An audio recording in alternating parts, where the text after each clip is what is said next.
피곤하신데 여러분 나오셔서 기도하시는 거 보니까 오늘 말씀의 기준에 비춰볼 때 여러분들은 가장 복받은 사람인 줄로 믿습니다. 오늘 나와서 기도하고 있다는 이 자체가 여러분이 복받은 사람임을 보여주는 증거예요. 오늘 말씀이 그것을 우리에게 이야기하고 있습니다. 올리히 슈나벨이라고 하는 독일 작가가 있는데 이 사람이 쓴 책 중에 휴식이라고 하는 책이 있습니다. 자, 이 책에 보면 재밌는 이야기, 또 우리 인생의 교훈이 되는 중요한 이야기가 나옵니다.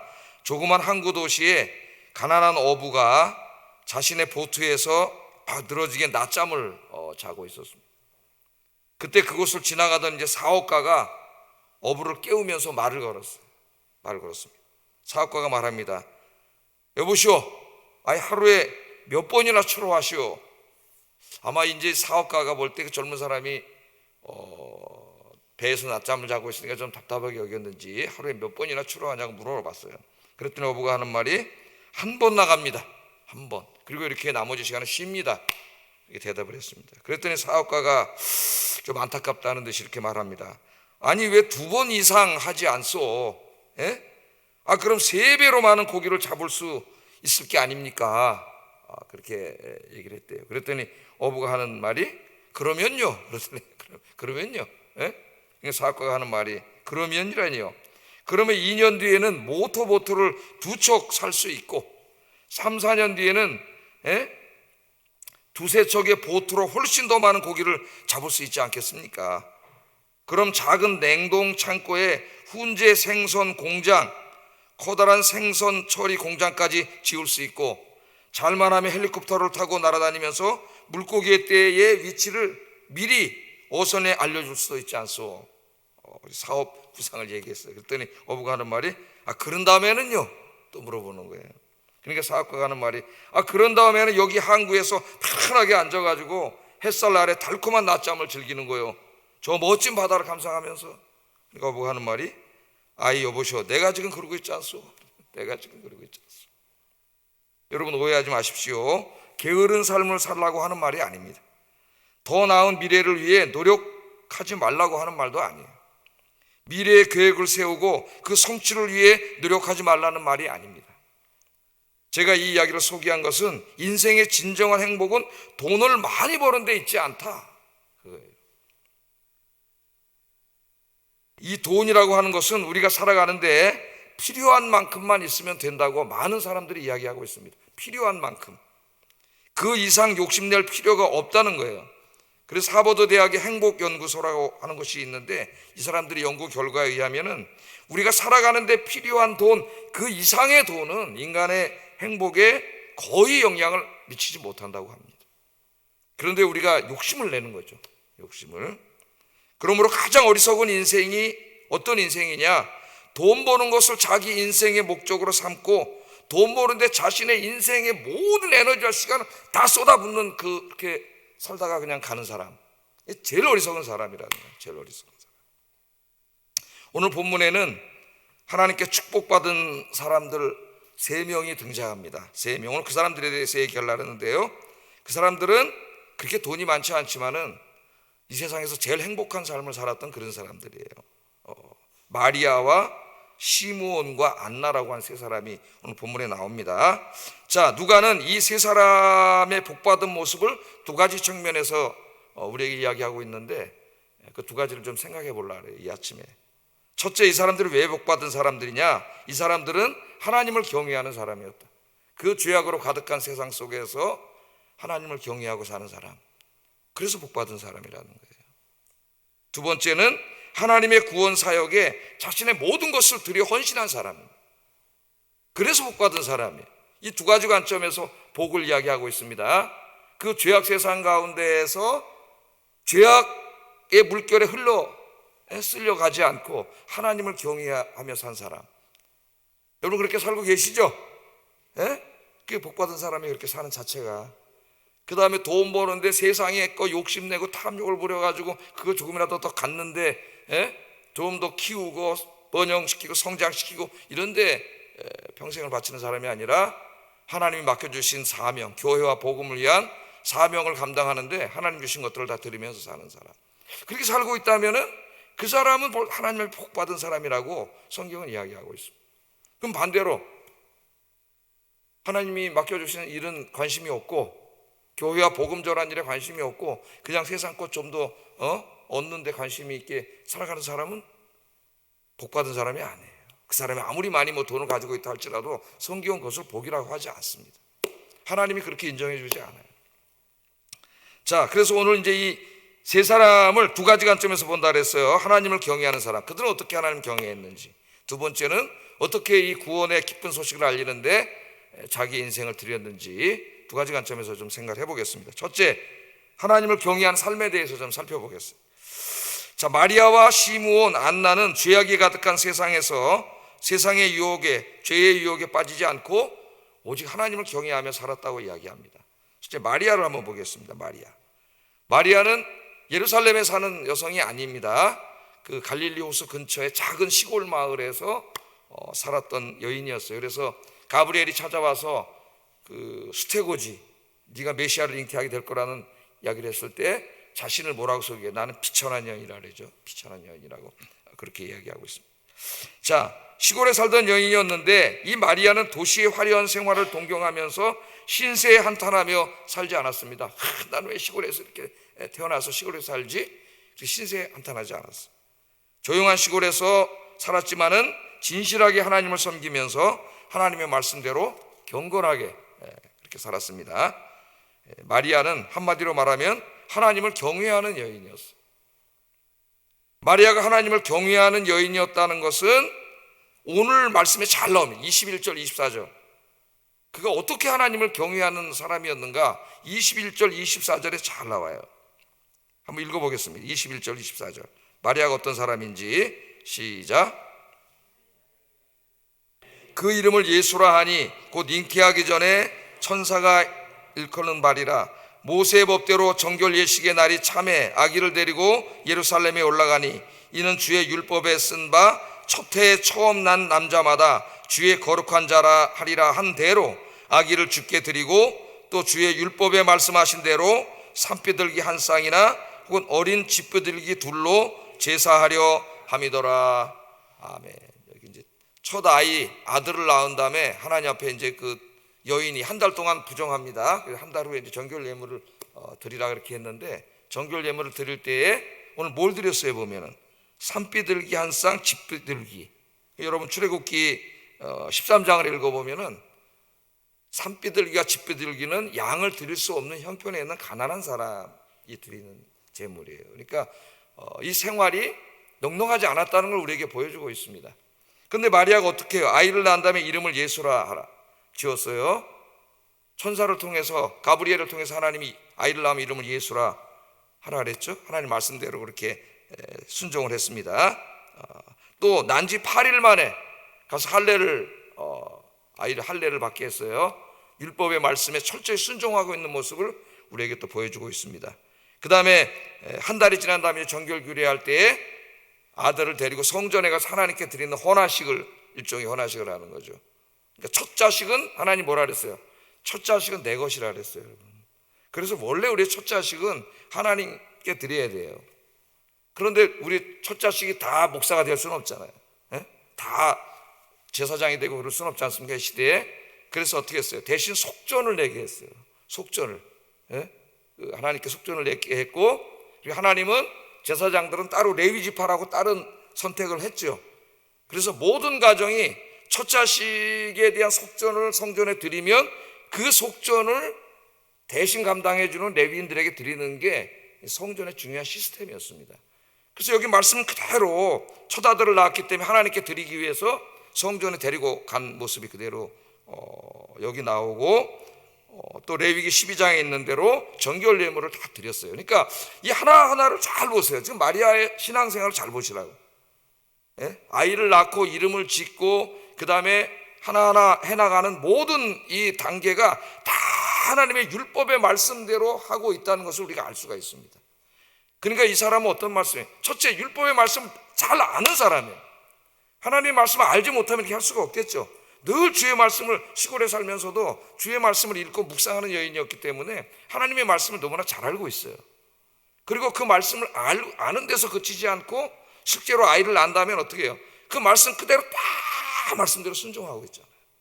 그러니까 이 모습이 우리에게 무엇을 이야기해 주고 있습니까? 경건이 뭐냐?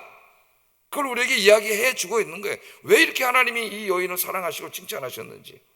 이렇게 하나님을 경외하는 여인이었기 때문에 그는 도덕적으로도 영적으로도 깨끗하고 순결한 여성이었어요. 그러니까 메시아를 탄생시키는 그 인간이 얻을 수 있는 가장 위대한 일, 그 일을 하나님이 그 여인에게 맡긴 거예요. 그는 하나님이 마리아를 얼마나 사랑하시고 인정하셨는지를 성경 말씀이 우리에게 보여주고 있습니다. 그래서 천사 가브리엘이 누가복음 1장 28절에 보면은 마리아를 찾아왔을 때 이렇게 인사를 해요. 한번 읽어보겠습니다. 시작. 평안할지어다 주께서 너와 함께 하시도다 하니. 아멘. 이 얼마나 축복된 말입니까? 그에게 돌아가 이르되 은혜를 받은 자요. 그 마리아는 누구예요? 하나님의 은혜를 받은 자예요. 은혜를 받은 자. 구약 성경에도 이런 인사를 받은 사람이 있습니다. 똑같이 가브리엘이 찾아와서. 남자예요. 구약 시대. 누구예요? 다니엘이잖아요. 다니엘. 예? 다니엘.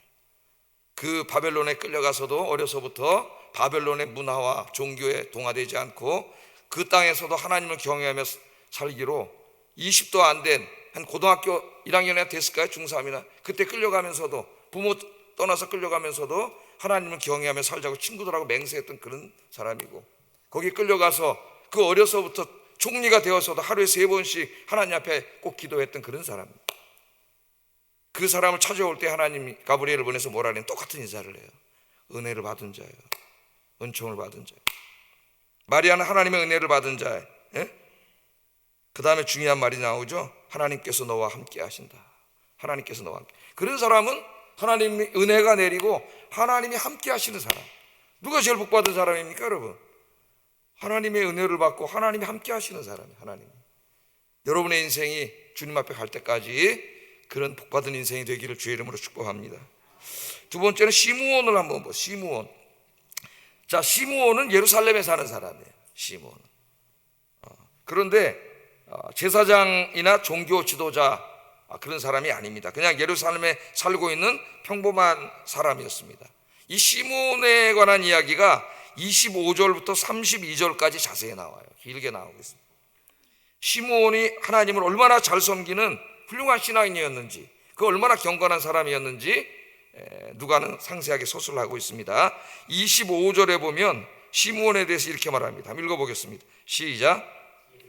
시므온이라 하는 사람이 있으니 이 사람은 의롭고 경건하여 이스라엘의 위로를 기다리는 자라, 성령이 그 위에 계시더라. 이렇게 이 사람을 이야기하고 있어요.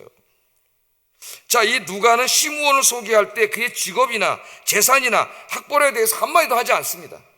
우린 보통 사람이 자기를 소개하거나 누구를 소개할 때 그 사람이 뭘 소개해요? 그 사람의 껍데기를 소개하죠. 껍데기를 소개해요. 자기가 자기를 소개할 때도 껍데기를 소개하고, 누굴 데려와서도 껍데기를 소개하려고 그래요. 그럼 그 사람의 마음속에 벌써 껍데기를 중요하게 여기는 사람이라는 게 보여지잖아요. 이분이 뭐 누구고 내가 누구고. 그래서 어떤 사람 명함을 주면 명함 뒤에 직함이 이만큼 있더라고. 이만큼. 모 회장, 모 단장, 내가 다 쓸데기 없는 잔뜩 이만큼 자기를 과시하고 싶은 사람이죠. 근데 내가 볼 때는 이 사람 잘하면 사기꾼인가 이런 생각 들어요. 그렇게 잔뜩 쓴 사람을 보면은 아무것도 없어요. 누가는 오직 그의 영적인 상태, 신앙생활에 대해서만 관심을 갖습니다. 누가의 관심은 곧 하나님의 관심을 반영하는 거예요. 하나님께서 가장 중요하게 여기는 것은 우리의 껍데기가 아닙니다. 우리의 영적인 상태예요. 하나님이 보실 때 우리의 모습입니다.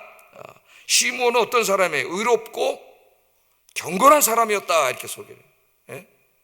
이분 기도 많이 하시는 분이, 이분 참 주의 말씀 많이 읽고 말씀대로 사시는 분입니다. 이렇게 누군가를 소개한다면 그 사람이 뭘 중요하게 여기는 사람인가를 우리가 알 수가 있어요. 바로 그런 사람이에요. 또 성령이 충만한 사람. 이 시대까지는 아직 오순절날이 되기 전이기 때문에 성령이 모든 사람에게 임하기 전입니다. 하나님이 특별히 사용하실 사람에게만 성령이 임하시던 때예요. 구약시대니까. 물론 예수님이 이제 아기로 태어나셨지만 아직 구약에 속한 사람이죠. 그런데 이 사람 특별히 성령이 충만한 사람, 대제사장이라든가 유대의 저 제사장들, 율법을 가르친다고 하는 그 신학자들 다 영적으로 메말라 비틀어진 사람들이었지만은 이 사람은 누구예요? 성령이 충만한, 하나님의 영이 충만한 사람이었다, 그렇게 이야기합니다. 의롭고 경건한 사람, 세상의 유혹이나 타락한 유대교의 잘못된 종교 전통이나 종교 의식에 빠지지 않고 죄악된 문화에 빠지지 않고 늘 성경 말씀을 묵상하며 하나님의 약속을 기다리며 살았던 사람이다. 우리도 하나님의 약속 기다리고 살잖아요. 우리 예수님 재림하셔서 아까 마라나타, 하나님 나라 이루시는 것을 우리도 지금 기다리며 사는 것이죠. 기다리며 사는 사람이었습니다. 또 이스라엘의 위로를 기다리는 사람이라 했는데, 구약 성경에 약속하신 하나님의 구원이죠. 메시아를 보내주셔서 이스라엘을 구원하시겠다고 하는 하나님의 약속의 말씀이에요. 그러니까 이 약속의 말씀을 늘 묵상하면서 그 말씀을 실천하고 그 말씀에 있는 하나님의 약속들이 반드시 이루어질 걸 믿고 기다리며 살았다는 거예요. 우리가 아까 마라나타 마라나타 이렇게 찬송을 부를 때 정말 아멘 주 예수여 오시옵소서, 주님의 재림을 간절히 소망하고 사는 거죠. 우리가 이 땅에 소망 두지 아니하고 그런 사람이었다고 이야기합니다. 자, 하나님께서는 시므온을 사랑하셨어요. 시므온은 인간적으로는 평범한 노인에 불과했지만 하나님이 보실 때는 가장 존귀한 사람이었습니다. 하나님께서는 시므온을 기쁘게 여기시고 시므온에게 구원자를 보기 전에는 죽지 않을 것이라고 하는 약속의 말씀을 주셨어요. 26절 한번 읽어보겠습니다. 시작. 성령의 지시를 받았더니 네가 죽기 전에 반드시 구원자 메시아를 보게 될 것이다 하는 축복을 받았습니다. 유대 전승에 의하면, 성경에는 안 나와요. 유대인들의 전승에 의하면 이때 시므온의 나이가 112살이었다고 합니다. 유대인들은, 성경에는 나오지 않지만은 성경 외에 위경, 가경 이런 책들이 굉장히 많죠. 제 방에 가면 깨알 같은 영어글 치러 쓴 2만2권의 책이 그 슈도피그라파라고, 가경은 이제 false, 가짜라는 말이에요. 뭐 에녹서, 그런데 진짜 에녹이 쓴 게 아니라 그 에녹의 이름으로 자기가 써놓고 에녹의 이름으로 에녹서, 에녹 1서, 2서, 3서, 4서 막 이렇게 해놓은 거죠. 그래서 그걸 슈도피그라파라는데 가경이라고 하는데, 이런 유대 전승들이 엄청나게 많습니다. 누가 좀 영어 잘하는 사람이 번역을 했으면 좋겠어요. 번역을. 그럼 사람들이 좀 읽게 재밌는 이야기들이 많아요. 자, 112살이라 그래. 112살. 만일 이것이 옳다면 하나님께서 시므온에게 메시아를 품에 안는 축복을 주시기 위해서 112살까지 건강하게 지켜주셨다는 약속을 하셨잖아요. 네가 메시아를 보기 전에 죽지 아니하리라. 그러니까 하나님은 약속 반드시 지키시잖아요. 112살이었다면 112살까지 하나님이 지켜주신 거예요. 약속하셨기 때문에 건강하게 그런 복을 받았습니다. 시므온은 어둡고 절망적인 시대를 살았지만 하나님을 잘 섬겨서 메시아를 품에 안는 영광스러운 축복을 받았습니다. 할렐루야. 여러분 이런 복된 사람 되길 주의 이름으로 축복합니다. 또 한 사람은 안나. 우리 교회도 이제 무슨 선교회가 있어요? 안나 선교회 했죠. 안나 선교회. 우리 또 이제 우리 남자 성도님들은 은퇴하시고 안드레 선교회라 그랬어요. 안드레. 안나 그랬으면 시므온 그런 게 맞는데 안드레 선교도 좋죠. 안드레도. 자, 이 안나 선교회가 있습니다. 인간적으로 보면 상당히 불행한 여인이에요. 결혼한 지 7년 만에 남편과 사별을 했습니다.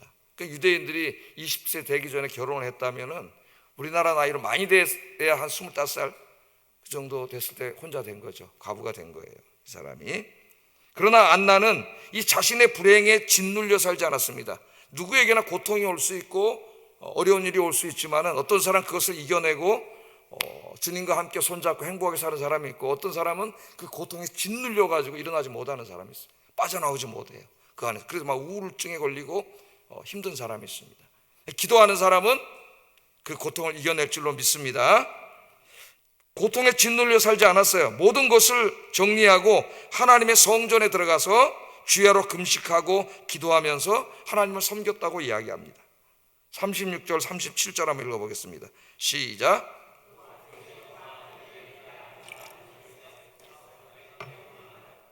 그가 결혼한 후 7해 동안 남편과 함께 살다가 과부가 되고 84세가 되었더라. 이 사람이 성전을 떠나지 아니하고 주야로 금식하며 기도함으로 섬기더니 그랬습니다. 제가 이 말씀을 읽을 때마다 제가 그 교구 목사 할 때 생각이 나요. 혼자 사시는 권사님 계셨는데 아들이 2분 계셨어요. 아들이 2분 계셨는데 2분 다 이제 그 교회 안수집사님이셨습니다. 근데 이렇게 열심히 하는 안수집사님이 아니었어요. 어떻게 안수집사가 됐나 이게 이해가 안 될 정도의 신앙생활을 하는데 안수집사였어요. 2사람이. 그 이제 혼자 사시기 때문에 내가 이 권사님 집에 대신방 때 이제 가면서 무슨 말씀을 전할까 혼자 고민을 하다 집에서 이 말씀을 이제 가지고 가서 제가 이렇게 전했습니다. 전해갖고 이제 읽었더니 그 권사님 하시는 말씀이 저희 어머니 뻘 되시는 분인데 목사님 어떻게 이렇게 저하고 똑같습니까?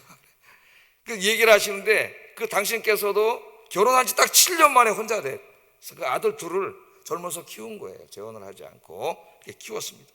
자, 오늘 여기 보면은 결혼한 지 7년 만에 이 사람이 혼자가 되었습니다. 젊은 나이에 과부가 되어 얼마나 외로웠겠습니까, 여러분? 얼마나 고독했겠습니까? 얼마나 그 젊음을 불태우고 싶은 유혹이 많았겠습니까? 그러나 안나는 이 모든 육신의 욕망을 물리치고 세상의 즐거움에 취하지 않고 하나님의 성전에서 금식하며 기도하며 오직 하나님만을 섬겼다. 오해하면 안 됩니다. 이 말씀은 성경이 재혼을 금하는 말씀이 아니에요. 하나님 재혼을 허락하셨습니다. 그런 말씀이 아니에요. 그건 오해하지 마세요. 이 말씀이 그런 말씀은 아니라는 거. 자, 오직 하나님의 성전에 들어가서 금식하며 기도하며 하나님을 섬겼습니다. 그래서 안나는 선지자라고 하는 영광스러운 칭호를 받게 돼요. 선지자. 예? 살아생전에 메시아를 만났고 메시아가 왔다는 기쁜 소식을 성전을 찾는 사람들에게 증거할 수 있는 영광스러운, 그게 가장 영광스러운 거예요. 메시아를 자기가 봤잖아요. 메시아가 인간이 돼서 오셨잖아요. 예? 하나님의 아들이 오셨잖아요. 그걸 직접 자기 품에 안고 성전을 찾는 사람들에게 메시아가 왔다고 하는, 정말 그들이 그렇게 기다렸던 그 기쁜 소식을 전할 수 있는 영광과 축복을 누리게 되었습니다. 정리를 한번 해보겠습니다. 이 세 사람, 마리아와 시므온과 안나 세 사람은 자신의 보잘것없는 자신의 인생을 탓하며 살지 않았습니다. 민족의 종교적, 문화적, 사회적 압력에 굴하지 않았습니다. 로마 정부가 날마다 외치는 팍스 로마나의 가짜 복음의 유혹에도 빠지지 않았습니다. 각자가 처한 위치와 처지는 달랐지만 이 세 사람은, 이제 잘 들어보세요, 매일 기도하며 하나님의 말씀을 묵상하며 살았습니다. 하나님의 약속의 성취를 기다리며 하나님의 말씀에 순종하며 살았습니다. 하나님의 성전에서 하나님을 섬기며 오직 하나님 한 분만 경배하며 살았습니다. 그래서 하나님이 이 사람들이 가장 복받은 사람이라고 칭찬하고 있습니다. 여러분, 무엇이 축복입니까? 내가 하나님을 경외하며 사는 것, 하나님의 말씀을 묵상하며 사는 것, 하나님 나라에 대한 약속을 소망하며 사는 것, 주님의 몸된 성전을 섬기며 사는 것, 구원의 기쁜 소식을 전하며 사는 것, 성령 충만하여 성령의 인도하심을 받는 것, 이런 삶을 사는 사람이 가장 축복받은 사람인 줄로 믿습니다. 이러한 관점에서 여러분들이 이 땅에 사는 동안 가장 복받은 사람이 되기를 주의 이름으로 축복합니다. 자, 두 번째는 이 마리아와 시몬과 안나는 하나님의 구원 사역에 자신의 가장 소중한 것들을 드렸습니다. 헌신했죠. 헌신. 첫째는 경건한 신앙생활을 했고, 두 번째는 맡기신 사역을 감당하기 위해 가장 귀한 것들을 드렸다는 거예요. 마리아를 보겠습니다. 마리아는 첫째 무엇을 드렸어요? 자신의 몸을 드렸죠. 몸을. 처녀가 잉태하는 것은 수치스러운 일이고 유대 사회에서는 가장 부끄러운 일이고 율법에 의하면 돌로 때려 죽여도 되는 일입니다. 그런 멸시를 받는 일이었지만은 마리아는 하나님께서 인간의 몸을 입고 이 땅에 오실 수 있도록 자기의 몸을 드렸어요. 자기의 몸을 하나님께 드렸습니다. 몸을 드리는 걸 뭐라 그래요? 우리가 헌신이라 하잖아요. 헌신. 자기의 몸을 드렸습니다. 자기의 몸만 드린 게 아니라 마리아는 또한 하나님의 구원 사역에 자신의 가장 사랑하는 첫 아들이 누구세요? 예수님이죠. 예수님을 드렸습니다. 이 시므온은 마리가 낳은 아기 예수를 품에 안고 축복한 후에 마리아에게 이 아기가 장차 어떤 일을 하게 될 것인가에 대해서 예언을 해요. 이게 34절 35절입니다 한번 읽어보겠습니다. 시작.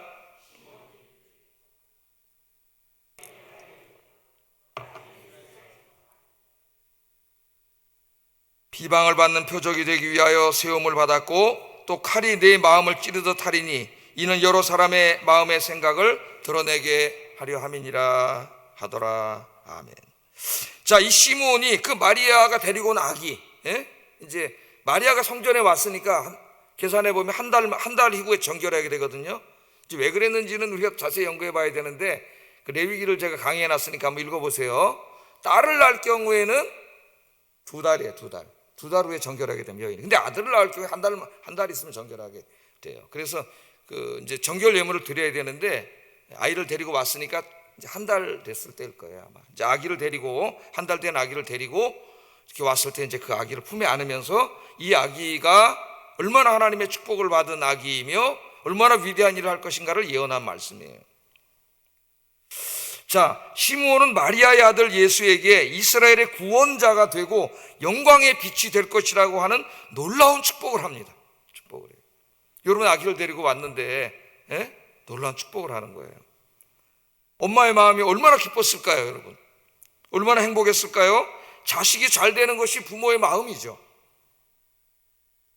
여기까지가 다였으면 얼마나 좋았을까요? 하나님의 영광과 하나님의 위대한 일을 하게 될 것입니다. 하나님의 복받은 아기입니다. 얼마나 엄마의 마음이 기뻤을까? 하나님의 복받은 아이가 되는데, 하나님의 위대한 일을 하는데, 여기서 이제 끝났으면은 얼마나 좋았을까요? 그런데 그 다음 말이 마리아의 가슴을 철렁하게 만듭니다. 그 다음에 뭐라 그래요? 칼이 내 마음을 찌르듯 하리니. 그렇게 얘기를 해요. 칼이 내 마음을 찌르듯 하리니. 아들이 영광을 받을 것이지만 그 영광은 마리아의 가슴을 칼로 찌르는 것 같은 그 아픔과 고통을 통해서 이루어진다는 겁니다. 예수님의 십자가의 죽음을 최초로 예언하고 있는 그런 말씀이에요. 이 아들이 하나님의 영광스러운 일을 할 위대한 아들이 될 것이지만은 그 아들이 그렇게 영광스러운 아들이 되는 것은 네 가슴을 칼로 찌르는 듯한 아픔을 통해서 될 것이다. 그렇게 이야기한 거죠. 얼마 전 타계한 작가 박완서 선생이 쓴 그 묵상집이 있습니다. 옳고도 아름다운 당신, 그런 묵상집이 있는데 이 책에서 이 가톨릭 신자였던 이 박완서 선생이 이 말씀을 깊이 묵상을 했더라고요. 엄마로서. 그분은 우리가 잘 알지만 이제 남편도 의사고 아들도 의사였는데 남편 죽고 얼마 후에 아들이 교통사고로 의사였던 아들이 또 죽어 그 엄청난 고통을 당했던 그런 여성이죠. 이분이 이렇게 묵상을 했어요. 이 말씀을 한번 들어보세요. 제가 읽어드릴 테니까. 예수님의 부모가 당시의 종교적 관례에 따라 아기 예수를 성전에 데리고 갔을 때 그 아기는 장차 세상의 빛이 되고 이스라엘의 영광이 되리라는 놀라운 예언을 듣게 된다. 자식이 잘 된다는 말을 듣고 기뻐하지 않을 부모가 어디 있으랴. 예수님의 부모도 물론 감격한다. 그러나 예언자 시므온은 좋아하는 부모를 축복하고 나서 어머니가 장차 받을 고통까지 예언을 하고 만다. 당신의 마음은 예리한 칼에 찔리듯이 아플 것입니다. 얼마나 섬뜩한 예언인가. 처녀의 몸으로 아기를 베게 되었을 때보다 더 참아내기 힘들었을 것이다. 예나 지금이나 자식에 관해서만은 그저 좋은 소리만 듣고 싶은 게 애미 마음이다. 애미가 된다는 것은 영광을 꿈꾸게 하고 고통을 보장받는 일이다. 예언자 시므온은 아기 예수가 장차 인류 역사상 최고의 영광을 받을 것을 예언했지만 그 어머니가 받을 최고의 고통까지 예언함으로써 예수님이 받을 영광이 보통 엄마들이 꿈꾸는 세속의 영광하고 다르다는 걸 명백하게 했다. 이렇게 쓰고 있습니다. 야, 작가지만은 하나님의 말씀에 대한 묵상이 너무 깊다. 웬만한 신학자보다 훨씬 더 이 묵상이 깊어요. 여러분도 한번 하나님 말씀을 깊이 묵상해 보세요. 큐티하는 게 훈련이 된 사람들은 그리고 자기가 쓰잖아요. 예? 우리가 한번 그걸 이렇게 묵상을 한번 해보세요. 깊은 묵상을 이렇게 했습니다. 마리아는 사랑하는 아들이 십자가에서 고통 가운데 죽는 모습을 보면서 칼로 가슴을 도려내는 아픔을 겪어야 했습니다. 마리아는 가장 소중한 아들까지도 이 세상을 구원하는 일에 하나님께 기꺼이 드렸다. 성경은 그렇게 이야기하고 있습니다. 예수님의 관점에서가 아니라 엄마의 관점에서 훨씬 더 우리 가슴을 울리지 않습니까? 엄마의 관점에서 이야기를 하고 있어요. 시간이 많이 됐네요. 빨리 이제 정리를 하겠습니다. 시므온과 안나는 경건한 신앙생활을 하면서 성전에서 금식하며 기도하며 하나님의 구원이 속히 이루어지기를 밤낮으로 기도했습니다. 두 사람은 모두가 80을 훌쩍 넘긴 노인들이었지만 평생 기도의 사명을 감당했어요. 젊어서부터 주의 말씀의 약속을 붙잡고 늙기까지 계속 기도하는 기도의 인생이었어요. 얼마나 복된 사람입니까? 평생 동안 주의 구원이 이루어지도록 기도했습니다. 자기들의 젊음을, 그 시간을 다 하나님 앞에 헌신한 거예요. 성도 여러분, 여러분의 인생이 기도의 인생이 되기를 바랍니다. 여러분이 지금 어느 정도 연세에 이르렀는지 모르지만 주님 나라 가실 때까지 주의 약속을 붙잡고 주님의 사역을 위해서, 이 구원 사역을 위해서, 교회와 복음을 위해서 기도하시는 여러분 되기를 주의 이름으로 축복합니다. 자기 몸을 드리는 것을 우리가 헌신이라고 합니다. 성경에 보면 예수님의 구원 사역에 자기의 몸을 드린 사람들이 굉장히 많이 나와요. 베다니의 마리아는 예수님의 십자가 사역을 전하기 위해서 수천만 원 되는 향유를 예수님의 발에 부었습니다. 베다니의 한 농부는 예수님이 메시아여 참 왕이라는 것을 알리는 데 사용하기 위해서 전 재산과 같은 자기의 나귀 새끼들을 하나님 앞에 다 드렸어요. 예수님의 제자들은 구원의 기쁜 소식을 전하기 위해 자신의 일생을 다 드렸다고 예수님께 이야기했습니다. 아펜젤러와 언더우드 같은 청년들은 이 조선 땅의 복음화를 위해서 자신의 전 생애를 하나님 앞에 드렸습니다. 지금도 여러분처럼 많은 성도들이 구원의 기쁜 소식을 전하기 위해 자신의 모든 것들을 드리고 있습니다. 오늘 새벽에 나와 여러분이 교회와 복음을 위해 이렇게 기도하고 있다는 이 자체가 여러분이 귀한 것을 드리는 거예요. 하나님 앞에. 찬양팀이 이 새벽에 일찍 오셔가지고 남들보다 찬양을 연습하고 하나님 앞에 찬양으로 영광을 돌렸습니다. 하나님 앞에 귀한 헌신을 한 것이라고 믿습니다. 할렐루야. 우리 찬양팀에서 박수 쳐주겠습니다. 수고하셨습니다. 수고하셨습니다. 이러한 사람들의 헌신이 있었기 때문에 오늘 한국교회가 이렇게 축복을 받고 부흥하는 그런 복을 받을 수가 있었다고 저는 생각합니다. 하나님은 지금 이 시간에도 구원의 기쁜 소식을 전하는 일에 우리들의 헌신을 기다리고 있습니다. 가장 축복받은 인생은 하나님의 일에 나의 모든 것을 헌신하며 사는 인생입니다. 나의 몸도, 나의 재물도, 나의 건강도, 나의 시간도, 나의 에너지도 모든 것들을 하나님 앞에 드릴 수 있는 여러분 되시기를 주의 이름으로 축복합니다. 어떤 것은 내가 너무나 소중하고 아끼는 것이라서 그것을 드릴 때 칼로 가슴을 찌르는 것 같은 아픔이 있을 수도 있어요. 그러나 그럼에도 불구하고 그것을 드릴 수 있다면 그 사람 가장 복받은 사람이다. 복받은 사람. 하나님께서 그런 분들을 위하여 의의 면류관을 예비해 두셨다고 성경은 이야기하고 있습니다. 주님 오실 때까지 남은 인생이 그런 사람이 되기를 주의 이름으로 축복합니다. 기도하겠습니다. 오늘 말씀을 두 가지 기도 제목으로 삼고 기도하겠습니다. 나 자신과 나의 가족 모두가 이 어두운 죄악 세상 한가운데서 기도하며 하나님 말씀을 묵상하며 하나님을 예배하는 경건한 삶을 살게 하소서. 두 번째, 나 자신과 나의 가족 모두가 교회와 복음을 위하여 우리의 가장 소중한 것들, 즉 우리의 몸과 시간과 재물과 재능과 지식과 지혜를 다 들여 헌신하는 그런 삶을 살게 하소서. 기도하겠습니다. 사랑하시는